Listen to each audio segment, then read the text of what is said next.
cover it live with our political team providing pre- and post-debate analysis. Stream Thursday beginning at 5 here on CBS News 24/7. Tonight, Eye on America. As squatting becomes more widespread, new tactics owners are using to get their property back. Then why America's top doctor is declaring gun violence a public health crisis, and the benefits of a daycare with no age limits on the CBS Evening News.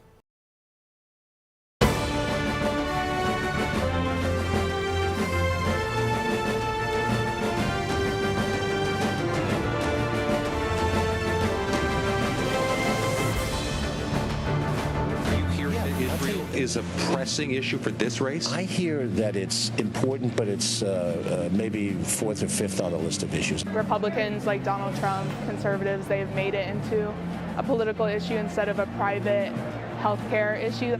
You want to adopt as much of sort of the most pronounced mannerisms as possible and, find the tone that the opposing candidate is likely to use. Hello, I'm Ed O'Keefe, CBS News in Washington. Welcome to America Decides, the first ever debate between a sitting American president and a former American president is happening this week, you may have heard. Sources tell CBS News President Biden is engaging in both formal and informal prep sessions up at Camp David. And later this hour, we'll speak to a man who's played Donald Trump in mock debates with the current president. Their meeting in Atlanta is only 2 days away, but several other key political showdowns are happening today across the nation, and we're going to start there. Statewide Senate and House primaries are taking place today in Colorado and Utah. Runoff elections are also happening down in South Carolina, and we are closely monitoring a key House race in the Empire State of New York. Democratic Congressman Jamaal Bowman facing a fierce challenge from Westchester County Executive George Latimer. The race already making history as the most expensive congressional primary of all time. The two contenders have spent nearly $25 million on political advertising. That is million with an M. Our Scott McFarland is in New Rochelle, New York. Scott, good to see you. This primary has earned intense focus from Democrats and those who closely track New York and national politics. But step back and explain to the rest of the country, what is it about this contest that folks who live elsewhere should care about? Why does this one matter?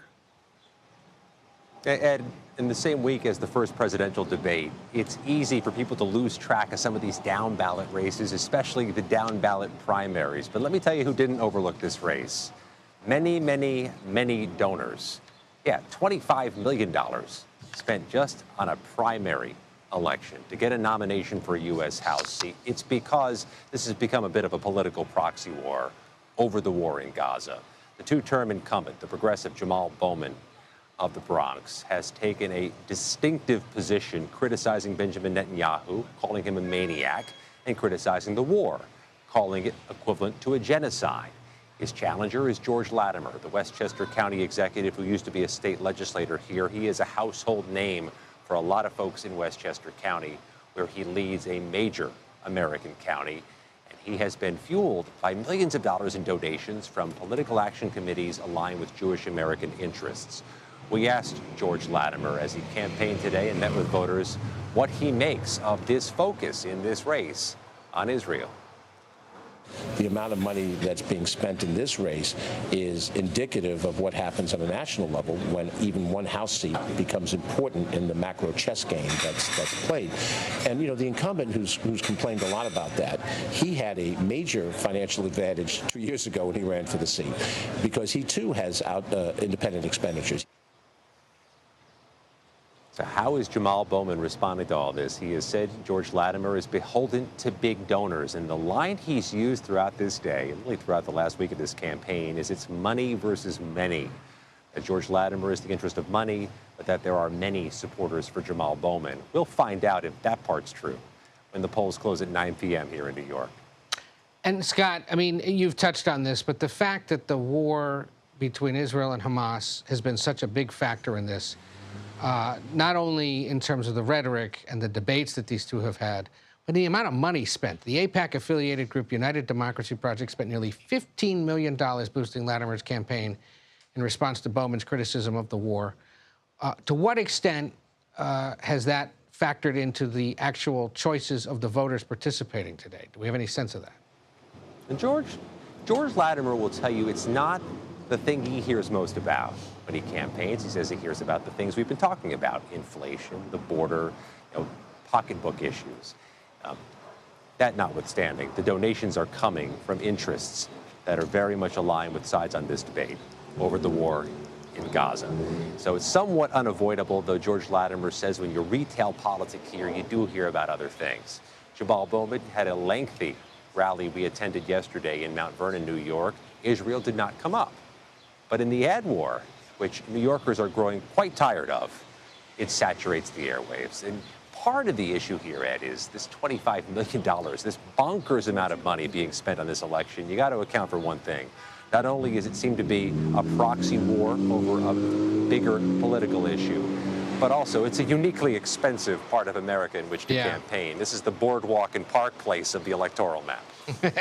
Good way of putting it. It is the #1 TV market, the New York market, so that's why it's so expensive. Real quick, this is but one contest.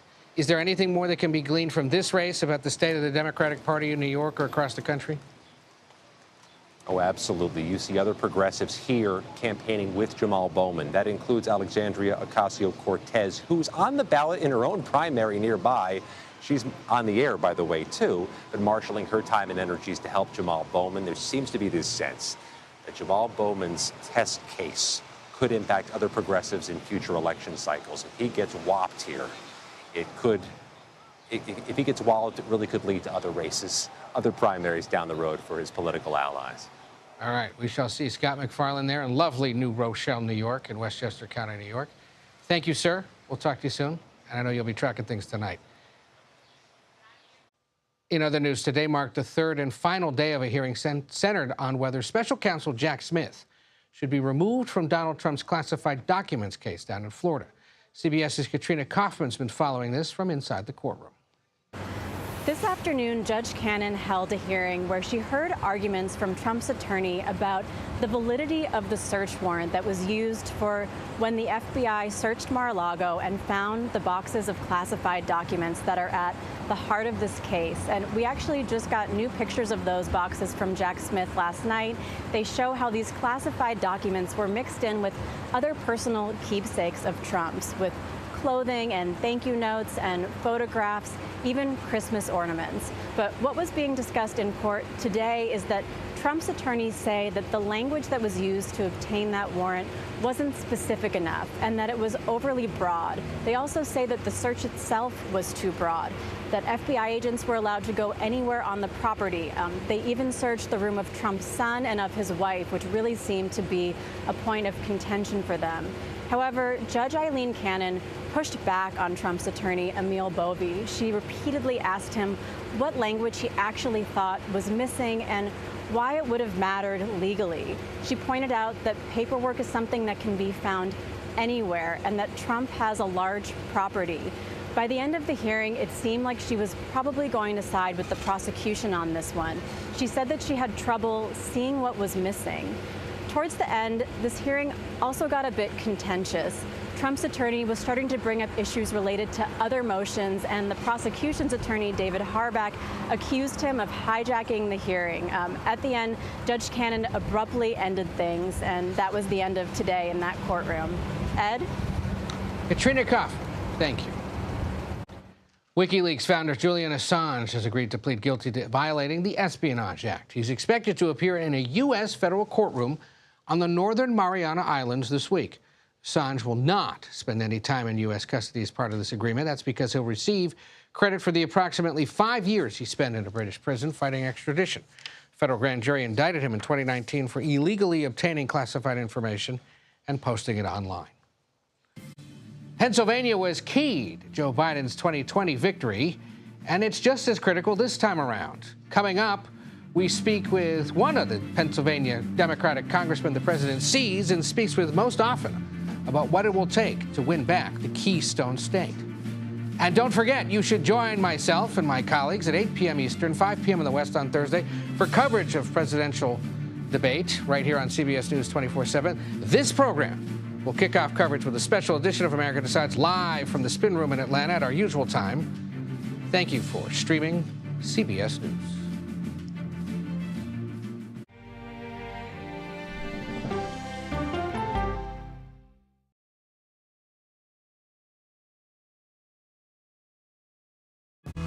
Coming up, our more serious. Wait a minute. Tom, is that you working the camera? Keep leaning out of your close-up. Your morning routine just got better. CBS Mornings, weekdays at 7.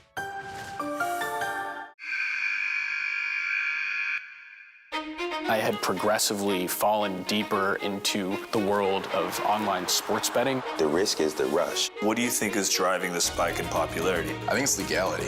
If it's legal, I'm going to use it. There are ways to bet when you are 18. We've created an epidemic of child gambling. You can't walk into a male dormitory in a college campus without sports betting happening. It's America's most neglected problem. I use sports betting as a way to escape, when in reality, I'm choosing self-destruction. Whatever I had left, it was gone. The purpose of the industry is to get you to play to extinction. And that means until all your money is gone. Go to the ends of the earth. Reach for the stars. Yeah, I just took off. That kind of thing. Oh, that's pretty good. Because there's always something new under the sun on CBS Sunday morning. An original documentary from CBS reports. That desired farm, it's a wonderful place to raise children, and it still is. Promises broken. Black Americans have been the target of racism and discrimination pretty much from the time they acquired ownership in the land. Costing black farmers hundreds of billions in generational wealth. They did everything to make sure we were run off that land. But communities are uniting to continue the fight. Collective ownership is powerful. To keep their land and their dreams alive. To watch my children play on land that we own means everything. So land is power. Most definitely. 40 Acres and a Mule, now streaming on the free CBS News app. People with developmental disabilities were once sequestered by the hundreds of thousands in institutions. Many of our fellow citizens are suffering tremendously because lack of attention, lack of imagination, lack of adequate manpower. Disability activists have since torn down barriers blocking them from living at home or in the community. We conclude that Title II of the ADA requires states to provide community-based treatment for persons with mental disabilities. But of the 16,000 people who remain in state-operated institutions, half are in 5 states, and Illinois is one of them. I don't want to live in the institution. It makes me feel discriminated against. Do you think there are people living in institutions in Illinois that don't need to be living there? Yeah, because they're proving it as soon as they get out.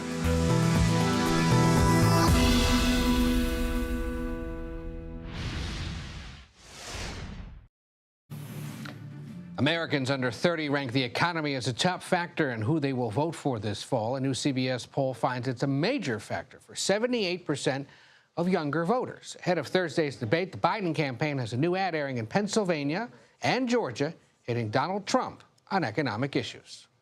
Donald Trump loves to attack Joe Biden. Joe Biden. Joe Biden. Because he's focused on revenge, and he has no plan to help the middle class. He'd just give more tax cuts to the wealthy. Joe Biden is working every day to make your life more affordable. He capped the cost of insulin, lowered healthcare costs, and made big corporations pay their fair share. Let's bring in Democratic Congressman Brendan Boyle, who represents Pennsylvania's 2nd Congressional District, which is better known as a big part of Philadelphia. Congressman, good to have you with us. I don't know about you, but I haven't seen a poll since about April giving President Biden any sense of an edge over Donald Trump in your home state. What does the president have to do to turn things around in Pennsylvania to make sure he wins again? Well, it's good to be with you. Pennsylvania is, of course, yet again the biggest battleground state in the nation, as it was in 2016 and 2020. The state was decided by 1 point or under in both of those elections, and I think it'll be razor thin again. I'm looking forward to the debate on Thursday night because you have the opportunity to look at a president who was governing, who has led this nation through the recovery from COVID, versus a president who was only known for chaos and confusion. I look forward to that contrast, and I am confident that President Biden will win Pennsylvania and win re-election this November. We know that debate prep is underway up at Camp David, that there have been some mock debates held and will be held going up to before he leaves for Georgia. If the president called you during one of the breaks and said, Congressman, what do I have to do? What do I need to do to win over your constituents? What would you tell him? Well, I would welcome that call, but I'm not expecting it. What I would tell the president, as I've had the opportunity to tell him previously when we've traveled back home to Pennsylvania together, to affirmatively make the record that Joe Biden is on the side of middle-class America. It's yet again Scranton versus Mar-a-Lago. Donald Trump is just for the richest 1% of Americans. When Trump was in office, what did he do? He attempted to take away health care from 30 million Americans by stripping away the Affordable Care Act. And then after that failed attempt, he pushed through his tax cuts, 83% of which went to the richest 1%. Compare that to the Biden Democratic agenda, which is about middle-class economics. I look forward to most of the rest of this campaign being looked at through that frame. Part of the reason why we wanted to have you here is because, as you mentioned, you're someone who sees him pretty frequently when he's out in public. How many times has he been to your district since he became president? I mean, we're pushing at least 10 times, right? No, it's actually double that. I'm proud to say that besides Delaware, of course, we've had Joe Biden in my district in southeastern Pennsylvania more than any other congressional district in the country. So it shows you how much this president understands and cares about his birth state, whether it's Scranton or Philadelphia or out to Pittsburgh and Erie and all points in between. He knows Pennsylvania. It was a great advantage when I-95 collapsed in my district right around this time last year. He was on the phone with me within 24 hours talking about how we were going to fix it in record speed, and that's exactly what the White House achieved. Well, it doesn't hurt that you're a swing district inside a swing state, inside a big city that he loves. So yeah, that didn't hurt either. I will take it all, whatever it takes. But it's great to have a president who I can honestly say knows our city, Philadelphia, and our state more than any other president in my lifetime. Well, and there's another reason we wanted to have you here is because you've introduced a fun idea ahead of July 4th. You're proposing that the House and Senate hold a commemorative joint session of Congress in your hometown of Philadelphia on Thursday, July 2nd, 2026, to honor the 250th anniversary of the signing of the Declaration of Independence at a little building there in Philadelphia. First of all, kudos for planning ahead, but how would this work? Yeah, so since 1800, since the nation's capital was taken away from Philadelphia and moved to Washington, D.C., only twice in American history has Congress met outside Washington, D.C. The most recent occasion was 2002 in New York on the one-year anniversary of the 9/11 attacks. The other occasion was at Independence Hall in 1987 to commemorate the bicentennial of the Constitution. So this would be a third such special meeting. It would again be in Independence Hall, which I'm honored and fortunate to get to represent in my congressional district. And I frankly have modeled my legislation off of the 1987 precedent, the only other time this happened in Philadelphia. I think it would be a special convening. It would commemorate our 250th birthday as a nation, the semi-quincentennial, but it would also be, I believe, a unifying moment at this period in which we are, let's face it, more divided than perhaps any point since the 1850s. You said it there, semi-quincentennial, that's how you pronounce it? I have spent the last several years practicing how to say semi-quincentennial just to get ready for this moment. Because it's going to be a pretty big one for your district. Congressman Boyle, we'll track the progress of that bill. If it happens, we'll see you in Philadelphia in 2026. We'll see you before that, though. We appreciate it. Thanks for spending some time with us. A CBS News investigation reveals that ChatGPT gives incorrect and incomplete answers to some questions about voting in battleground states. The investigation asked the AI system practical questions about voting in North Carolina, Pennsylvania, Wisconsin, and Michigan.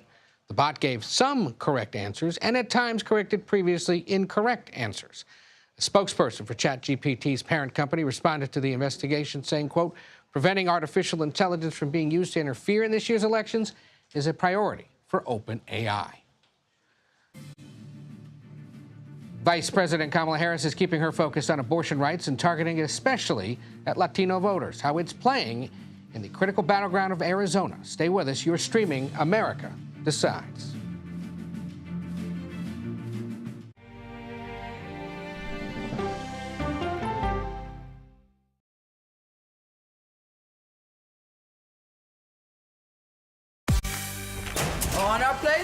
bright, shiny faces. When you wake up in the morning, we want to be your go-to team. Nate has one of the quickest minds I've ever seen. Tony has a way of making people feel comfortable. Gail has this unbelievable knack to ask the question that you're asking at home. I've been told I could talk to a tree, and that's pretty much true. I don't go to work in the morning. I go for coffee with my two good friends, and we talk about the world. Your morning routine just got better. CBS Mornings, weekdays at 7. It didn't seem like anything could happen, because nothing ever happens in East Palestine, but it did. Authorities released toxic fumes from 5 derailed train cars. Resident, please evacuate. Acute bronchitis due to chemical fumes. Did you ever have these problems before the derailment? No, ma'am.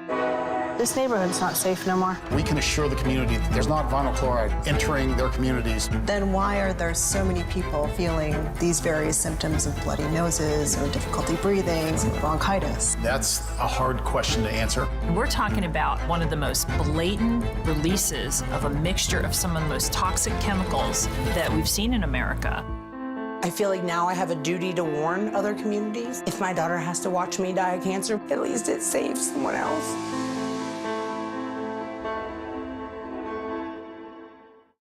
This case. It's like a screenplay, something straight out of Hollywood. But it's not fiction. It's 48 hours. Human remains found this week. 4 families shattered. There's no physical evidence. The mystery would haunt investigators for years. There's some questions that have to be asked and need to be answered. Like a John Grisham novel. A gripping true crime original. 48 hours. Now streaming on the free CBS News app.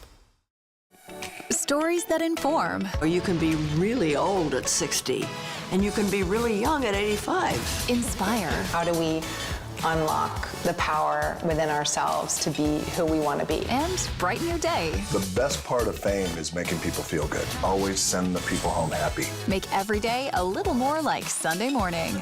Here comes the sun. Stream now on the free CBS News app. Hello, everyone, and welcome to our Dragon capsule here in space. Sightseers in space, the thrill of a lifetime. Seeing the Earth from space, it was so exhilarating. But the risks that come with the territory. There have been 4 fatal accidents. That's a 1% fatal accident rate. Might make you look before you launch. If you had 1 out of 100 airplanes falling out of the sky, we'd have a public crisis. Space tourism, now streaming on the free CBS News app. This is where we are, and 40% of Latinas in reproductive age live in a state with an abortion ban. Welcome back to America Decides. Vice President Kamala Harris speaking there Monday in the battleground state of Arizona about access to abortion services. It's a top issue of concern, and you heard her there speak specifically about Latinas. How do they feel about this issue? Well, let's ask CBS's Nydia Cavazos, who joins us now from Phoenix. Nydia, good to see you. What are you hearing? Ed, when it comes to Latino voters here in the state of Arizona, we see and we hear that they have a very mixed variety of opinions and views when it comes to the issue of abortion. On one hand, we have many Latinos and especially young Latino voters who are saying that they're going to be voting in November, heading to the voting booth specifically to vote to ensure that they're going to continue to have access to abortion. And they say they're also mobilizing their friends and their families to do so, to go out and vote. And on the other hand, we also have the Latino voters who say that they're going to vote based off of what they consider to be more traditional Latino values. They're conservative, but they also say that their religion stops them from ever voting for any sort of politician or any sort of ballot measure that provides some sort of abortion access. Let's take a listen. Well, I have been on birth control since I was 14. Access to reproductive health care, including contraception, abortion, all of that has always been top of mind for me growing up in a time where it's healthcare is a political issue. Republicans like Donald Trump, conservatives, they've made it into a political issue instead of a private healthcare issue that's personal. Stop preying on women. Stop trying to use women as a tool for your political gain. Because with the blood of the babies, if you want to gain political power, it's not going to be good for you. You shouldn't prey on women, especially Hispanic women, on Hispanic babies. It's very unfair. Now, Ed, this is only a very small sample of the many different opinions and views, political views that we come across on the campaign trail, and now especially here in Arizona. But it's also important to note that we're going to be focusing on covering the Latino vote, especially in these battleground states, because Latinos are a part of a voting group that will be decisive in determining the outcome of the election come November 2024. If we go back to 2020, President Biden won Arizona with the help of Latinos, and he won the state by fewer than 11,000 votes. So this means that the winner in November of 2024 will be decided on the margins. It sure will. Nydia Cavazos, thank you for bringing us that. As you said, a small sampling, but an important one. We appreciate it. In other news, the Surgeon General has declared gun violence a public health crisis. Dr. Vivek Murthy is calling on the country to ban automatic rifles and introduce universal background checks. His advisory is driven by the growing number of injuries and deaths involving firearms. The nation's top doctor spoke about his concerns earlier on CBS Mornings. This is an issue that's infiltrated the psyche of America. People are scared in many communities I visit around the country to do normal things like go to school or the grocery store or work, and they're worried about the risk to their life. In recent months, Murthy has published similar warnings about a range of issues, including social media use and loneliness. A major question lingers as the presidential debate nears. Who will Donald Trump pick as his running mate? Well, we'll discuss who that could be with our panel. Coming up next, you are streaming America Decides.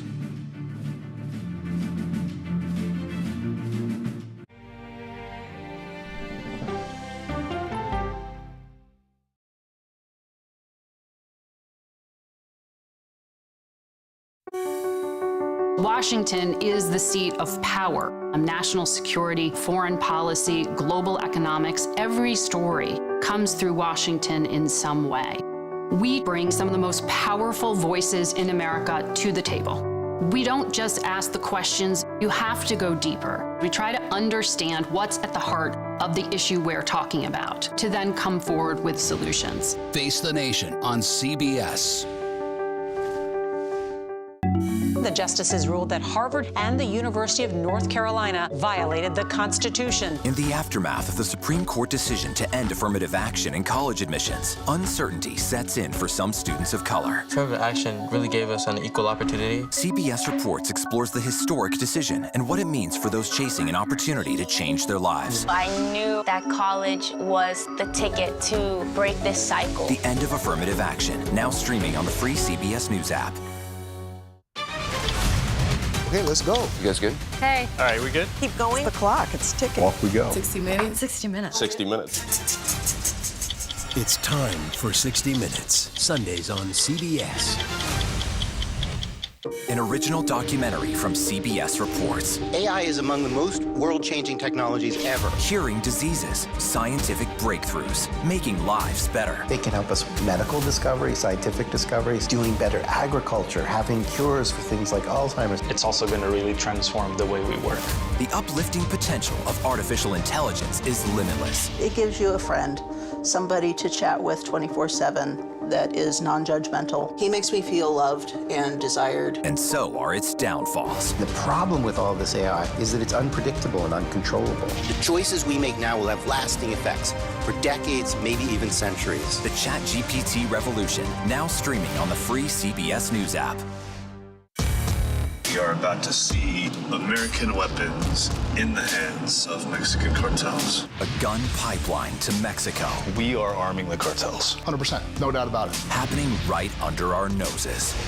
Who's doing something about this? Nobody. A CBS Reports exclusive. Most Americans have no idea that we are effectively arming the enemy next door. This is the story the American people need to know. Arming cartels, now streaming on the free CBS News app. America Decides, taking you inside American democracy. The most important stories on a day-to-day, hour-to-hour basis. You're going to hear a lot of reporting. It is clearly a pivotal moment. Gun control, the economy, education. Both sides of the political aisle fight it out for power. Bringing you the analysis that you need. Thoughtfully, with context. Be part of the conversation. On CBS News Streaming. Welcome to America Decides, Monday through Thursday at 5 p.m. Eastern. Welcome back to America Decides. Former President Donald Trump is leaving us all in suspense about who he may pick as his running mate. He says he's already privately decided who the pick will be. And the presumptive Republican nominee claims that person will attend the debate on Thursday night. Stephanie Lai and Robert Costa join us now. Stephanie's a national politics reporter for Bloomberg News. Robert, of course, CBS's chief election and campaign correspondent. Good to see both of you. Bob, let's start with you. What is the latest on the Veep stakes and where exactly his head may be in picking a running mate? Ed, great to be with you. Based on my conversations with sources close to former President Trump, North Dakota Governor Doug Burgum is in a strong position to be Trump's running mate, along with Ohio Senator J.D. Vance. Of course, Trump could make a different decision in the coming days. We all remember covering Trump's decision in 2016. It veered from Mike Pence to Chris Christie to Newt Gingrich, then back to Mike Pence. Other names at the final few days of that decision were bandied about. Trump is hearing a lot of names even tonight, I'm told, by people who have spoken with him. At the same time, Burgum and Vance keep coming up again and again. Trump has a comfort level with both of them, and it's really a generational difference there. Burgum, 67 years old. J.D. Vance, under 40 years old. It's about what kind of ticket he wants to present to the country and also who he has a real rapport with. Burgum is someone who comes from the business world, was a software executive in North Dakota for years, sold his company to Microsoft 2 decades ago. Trump might want a business person alongside of him, I'm told. He, the governor, spoke with Fox about the ongoing VP search. Let's take a listen to what he had to say. This is his decision alone. If he's made up his mind, he hasn't told anyone. And I think it's terrific. He's got a lot of good choices. And I think when he makes a choice, he'll choose someone who can help him govern. He'll choose someone that can help advance the Make America Great Again agenda forward. And Stephanie, we see the governor there speaking with Kayleigh McEnany, Trump's former White House press secretary, now a Fox News host. There's also now set to be a new bake-off starting tomorrow morning on that same channel when some of these contenders and their spouses are going to sit for interviews with that morning show that they air through Monday. How important is that kind of an exchange to Trump as he makes his decision in the closing hours? I can imagine that would be incredibly important, right? To see the interactions and the relationships that the potential vice president and his spouse could play a very significant role. Not only does this candidate have to have a good rapport with Trump, but presumably the vice presidential spouse also has a good relationship with who would presumably be the First Lady, Melania Trump. Yeah. And so seeing that relationship could definitely color how he makes this decision. I mean, TV's and how you do on TV is so important to him, so makes sense. The judge overseeing the New York case, the business case, I just lost my train of thought there for a second, has partially lifted the gag order on the former president ahead of the debate. Is there any sense that this frees him up to talk about things that he's been desperately seeking to speak about? It doesn't really prevent Trump from talking about the case. The gag order has prevented him from talking about the jury, talking about witnesses in the case. And so he has been blocked in many respects from talking about Michael Cohen, who has been his foil with the New York case, the criminal case, looking at those hush money payments to Stormy Daniels years ago. At the same time, Trump has always articulated his belief that he is a candidate for federal office. He doesn't really need to abide by gag orders. His lawyer, Todd Blanche, has always said he's going to follow the court's order. Now that that trial is over, it could come up at the debate on Thursday night. But this is not a significant development for Trump because he has always tested the bounds of what he can say. And as we get ready for the debate, Stephanie, there's a new Atlanta Journal-Constitution poll out that puts the former president ahead of the current president. Our polling from several months ago suggested much the same. Do we have any sense of what the two campaigns are doing down in Georgia this week to build support while this is going on in their backyard? So both campaigns have already announced a handful of events. So the DNC has already hosted an event today. They also will hold a press conference tomorrow in Georgia. And at the same time, Trump's campaign has also set up a couple events with top surrogates like Representative Wesley Hunt, Representative Byron Donalds, and they're really targeting black voters in the state. Because I think one of the most crucial parts about Georgia is just being able to chip away at Biden's lead in terms of black voters. So if they can convince voters to support Trump, that could be a significant win for the campaign. And we've seen the expectation setting going on with his team publicly this week. They've been saying all sorts of things about what the current president's been up to. One of the things this afternoon I thought was most striking, and it's a fair point, Jason Miller said that President Biden has had to essentially take himself off the public stage and out of public focus for the last week in order to prepare for this, sort of arguing that if he does well, it's only because we haven't seen him out and about for the last several days, whereas Trump has been out there doing that. I mean, that's an interesting argument to be making, suggesting that the way Trump's preparing perhaps is better than the current president. Among my top Democratic sources, the view is that the Biden campaign is not a traditional campaign. It doesn't need to follow any sort of playbook or guidelines or even norms from campaigns past. It's more of a campaign, I'm told, of signature moments, the State of the Union address, the debate, the convention, maybe another debate in the fall if it ever happens, and then the election itself. That it's not a rose garden strategy as Jimmy Carter and others used to talk about when they were running as incumbents, but it's about picking his spots where he knows the audience is going to be extremely high and making sure he meets the mark, comes across as a strong contender, at least in the eyes of his allies. And all the other things, hitting different swing states. He has people who are his allies, his surrogates, who are appearing across the country, trying to rally core constituencies, but his presence is not necessary in the eyes of Democrats. He's not seen by Democrats as a movement figure. Donald Trump's a movement figure who has gone to minor league hockey arenas for nearly a decade to rally his people. Biden doesn't have people. He has a constituency across the Democratic Party that he needs to make sure is there, but it doesn't need to be stirred by excitement again and again. There are a high number of minor league hockey arenas he's been to, come to think of it. You're right. Tentpole strategy is essentially what Biden's up to. If you do well in State of the Union, if you do well on debate night, if you do well on the second debate night, if you win there's on a belief election among night. Democrats that most voters are not paying attention to the so-called campaign. They're paying attention to the presidency at key moments. Yeah. Robert Costa, Stephanie Lai, thank you for being here as we look ahead to Thursday and the big debate. Thank you both for joining us. President Biden and Donald Trump. You know, Joe, I ran because of you. I ran because of Barack Obama, because you did a poor job.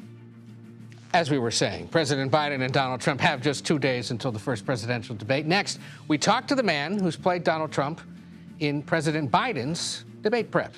You're streaming America Decides.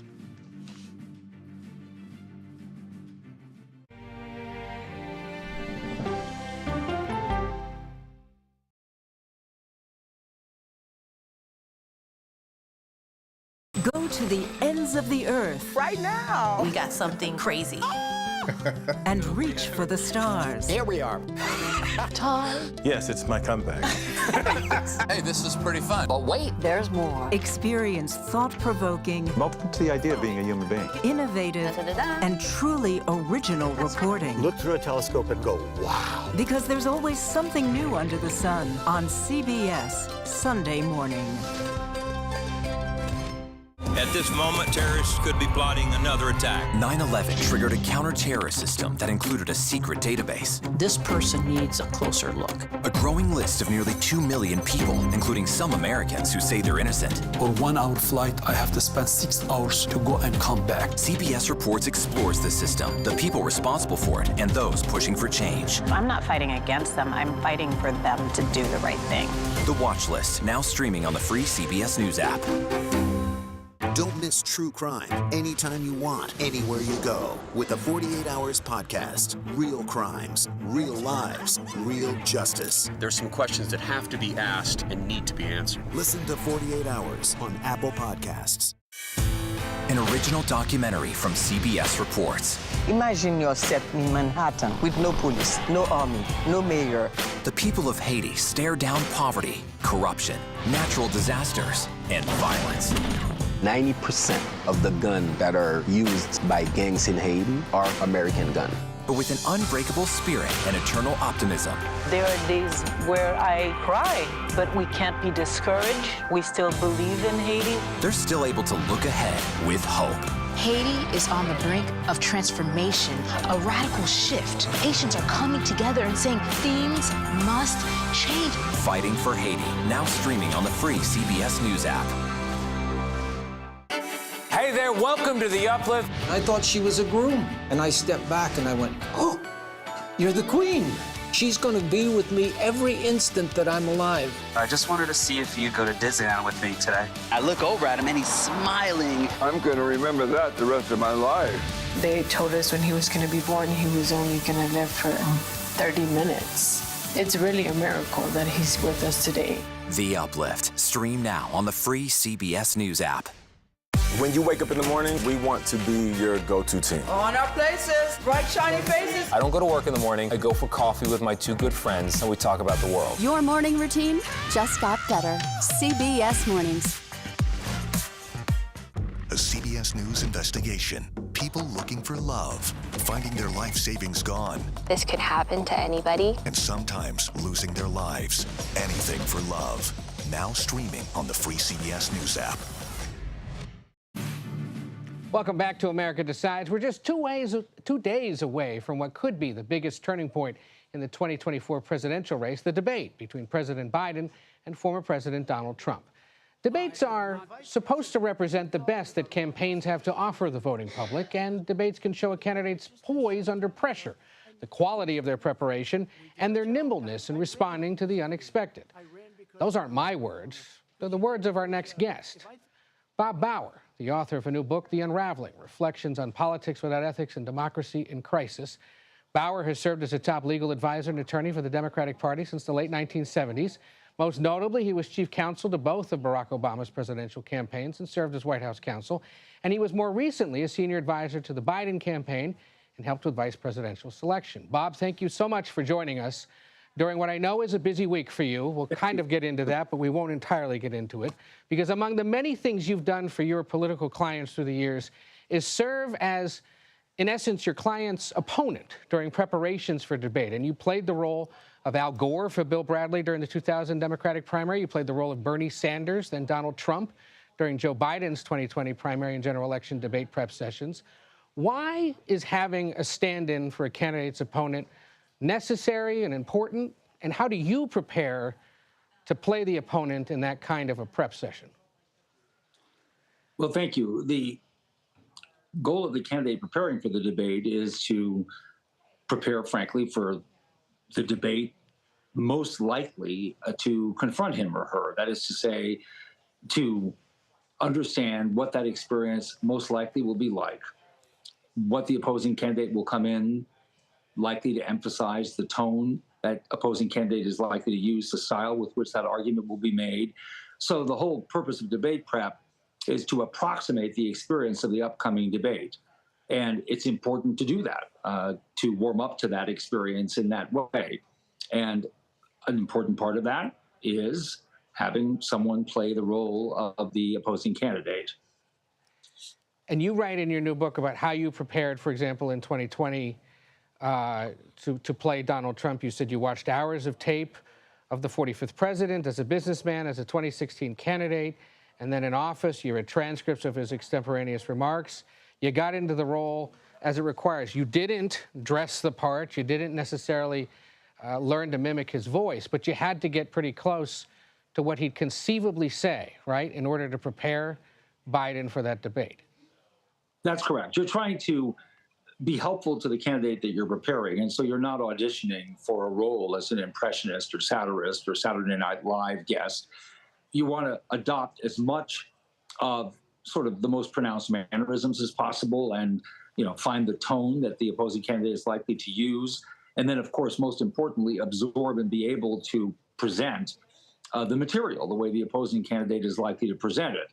And that requires, as you note, and as I wrote in the book, an enormous amount of time with audio, video, written materials, so that what you're doing is genuinely authentic. In other words, you're not just making it up, of course. You really want to present it the way you might reasonably forecast that the opposing candidate himself or herself will present it. Yeah, and I know in the past, not only with the current president, but with other opponents, the former president has made it personal. Back in 2020, he talked about Hunter Biden, for example, during those debates. How do you prepare the president? How do you prepare any candidate to take those personal insults? I remember even in the book you wrote, you needed to become comfortable with heaving insults at Joe Biden. That can't be easy to do when you're preparing somebody who, you know, is in essence your client, and often somebody in a position of great power.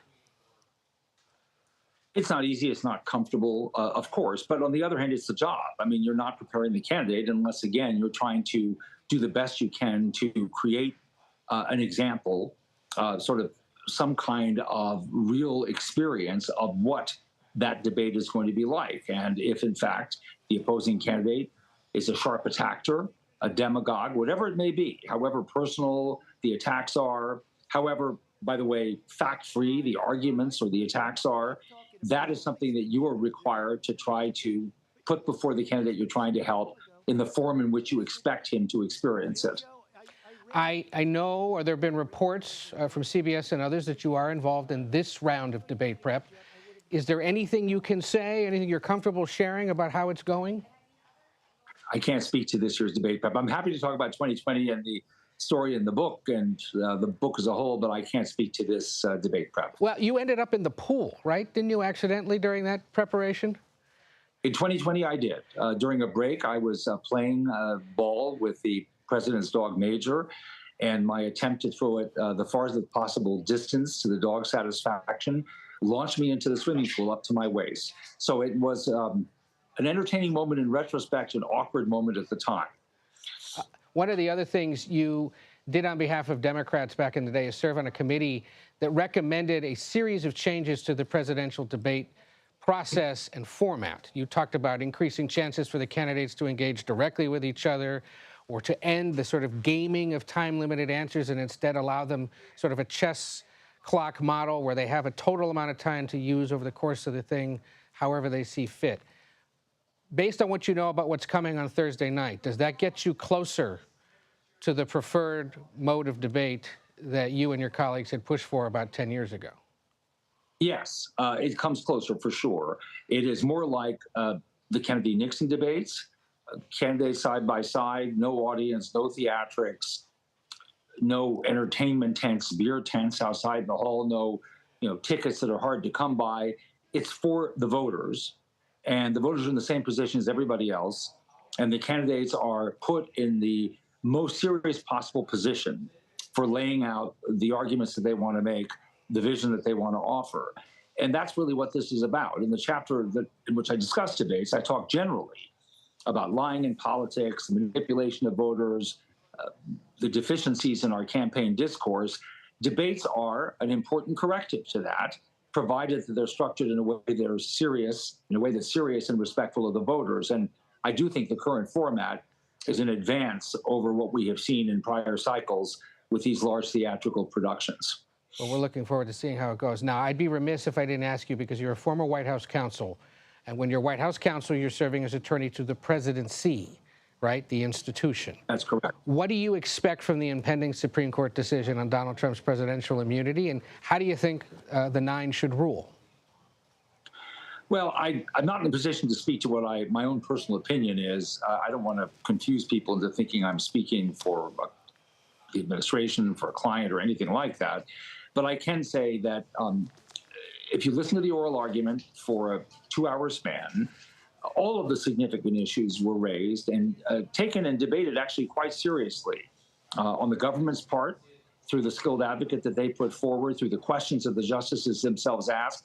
I would expect a decision that is going to be necessarily, because of the subject matter, controversial, and it may be quite complicated, particularly in the view of people who see it as an either-or proposition, either immunity or no immunity. It may not, in fact, follow that particular binary course. It sounds like you're sympathetic to the idea that it is going to be complicated because the issue of what is an official act and what isn't is a complicated one for lawyers like you to sort out. It could turn out, and the court has not spoken to this issue and will for the very first time. And a number of the justices made it clear that they understood the contemporary context in which this case is being brought. They certainly understand its implications for the moment, but they also see it as a ruling with far-reaching implications for the presidency, and I think took the case up very much with that kind of, if you will, mood or perspective in mind. Yeah. Well, Bob Bauer, we thank you for joining us during what I know is a busy week. The book is The Unraveling, Reflections on Politics Without Ethics and Democracy in Crisis. I like its size and the fact that it's succinct. It's a good sort of political beach read for people who are looking for one this summer. Thank you for joining us to talk about it. We'll see you soon. Thank you very much. President Biden is condemning the violence outside a synagogue in Los Angeles over the weekend. Fighting broke out between pro-Palestinian demonstrators and counter-protesters outside the Adass Torah synagogue on Sunday. Police were called in to break it up. The president said intimidating Jewish congregants is, quote, anti-Semitic and un-American. And as we mentioned, the president's at Camp David preparing for Thursday's debate, but his campaign's already in the city where it's happening, the Big Peach. Biden's political allies are working to drum up support for the president before the big showdown down in Georgia. You're streaming America Decides.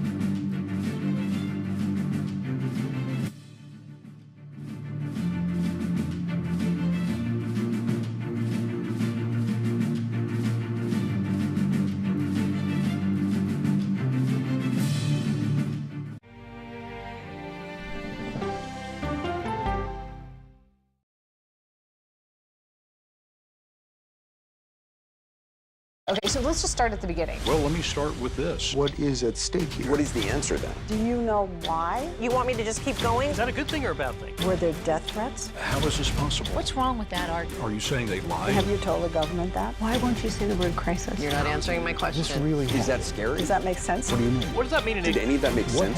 What's your response? What happened? Why? It's time for the CBS News Original 60 Minutes, Sunday on CBS and streaming on Paramount+. There is no more room in our city. New York City is receiving record numbers of migrants. Today, we're going to have more than 500 adults and children come through that door. Tensions rise as shelters reach max capacity. We don't have to take care of them. CBS Reports goes inside a crisis cities and families are facing as they fight to survive. The United States still has that glimmer of hope for people to come here. Fighting for a future. Now streaming on the free CBS News app. On Face the Nation, the way to learn is to listen. We may have a recession. Listening to how someone explains themselves is so key to understanding their perspective. An original documentary from CBS Reports. Since you started La Soup in 2014, do you have any sense as to how much food you've rescued from the landfill? We've rescued 4.5 million pounds. I can't even fathom how much food that is. And that's one little person in one little city in America. We're going to call this chicken piccata. We did 450 of these meals today. This is the exact dish that you and I are going to have. Yep. Oh, really good. Is it good? Mm-hmm. Having a plan of how to keep people fed should be in every single city. If we eliminated food waste, could we eliminate hunger? Yes. Eating Trash, now streaming on the free CBS News app. America Decides, taking you inside American democracy. The most important stories on a day-to-day, hour-to-hour basis. You're going to hear a lot of reporting. It is clearly a pivotal moment. Gun control, the economy, education. Both sides of the political aisle fight it out for power. Bringing you the analysis that you need. Thoughtfully, with context. Be part of the conversation. On CBS News Streaming. Welcome to America Decides. When people say who's first to get in the morning, that would be me. Morning news matters because it sets the tone for your day, and it's a way of getting you started. Day to day, that first draft of history, it happens right here. We're going to uplift you. We're going to send you out your way. We take you places, we teach you new things, and we make you feel like, it's not all bad. People say to me, you always seem to be having a good time. And you know what? You're right. Your morning routine just got better. CBS Mornings, weekdays at 7.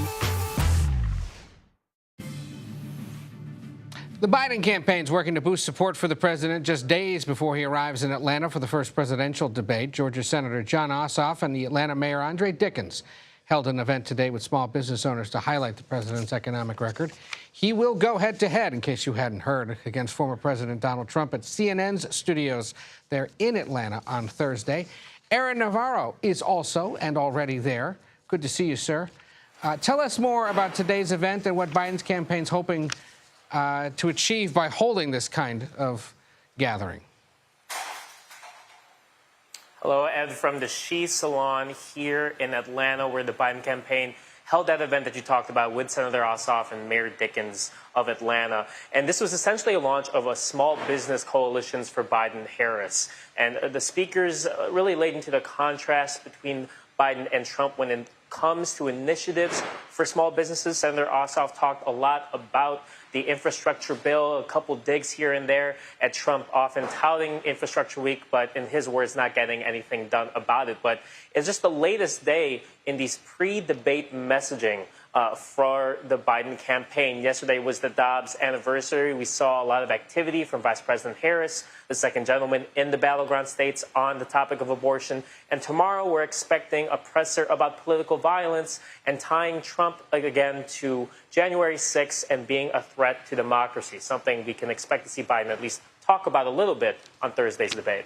As you know, there's new CBS News polling that shows the economy and inflation are the top two factors influencing voters in the 2024 election, and that Donald Trump is the preferred choice among voters that rank those as their top two concerns. Does the Biden team really think events like this can change people's perceptions of how the president's handling the economy? Well, from covering the Biden campaign at the start of the year, the one thing I was hearing when I brought up some of his lower marks on the economy is that they need to get the message out there. The Biden campaign needs to inform people about what they've done, and at least that's what they're trying to do here with the small business coalitions. Now, this was an event organized by the Biden campaign, invited other business owners, so it wasn't a massive crowd, but they're at least hoping to get some of the initiatives that they've done for small businesses across, highlighting again the Infrastructure Act and some of the COVID relief that Biden has done during his tenure as president. We'll see if it makes a dent in some of the polling. And the debate happening there in Atlanta just 2 days from today, the significance of it being held in a battleground state. That must be one of the reasons why the Biden and Trump camps were so willing to do it, right? I'm sure that's why they're here early to brace the Atlanta heat, because as much time as they can spend in Georgia could help them in the long run. Georgia is part of those Sun Belt states, Georgia, Nevada, Arizona, if you want to throw in North Carolina in there. These battleground states where at least consistently in polling, President Biden has seen his numbers slip.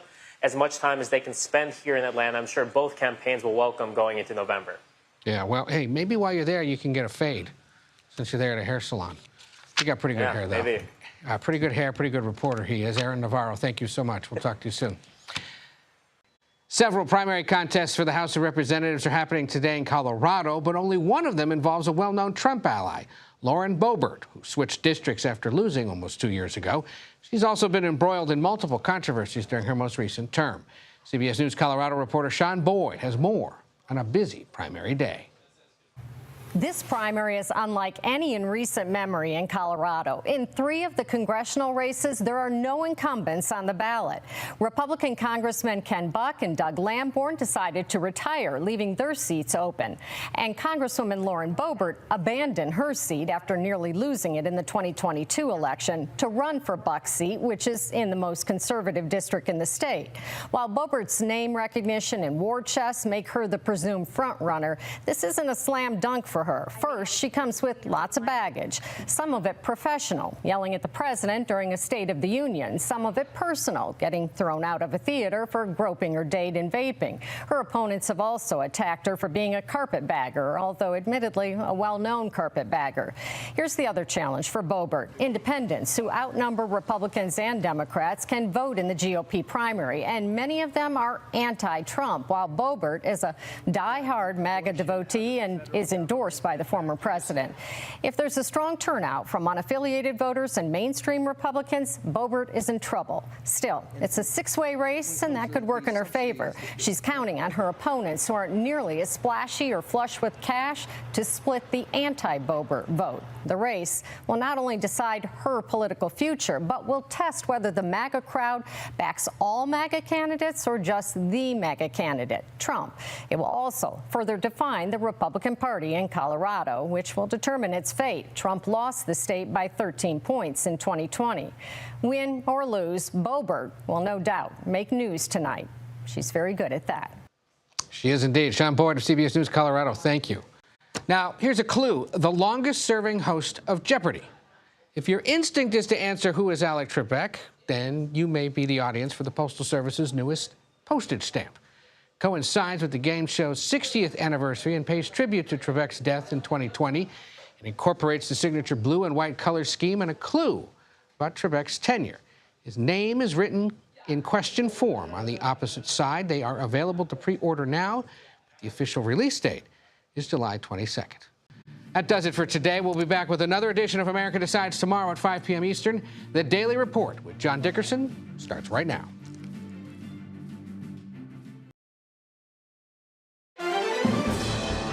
Welcome to the Daily Report for June 25th, 2024. I'm Jeff Glor, in for John Dickerson. The Surgeon General says gun violence is a public health crisis. What that means and why he says this was necessary even after a couple of years of decreased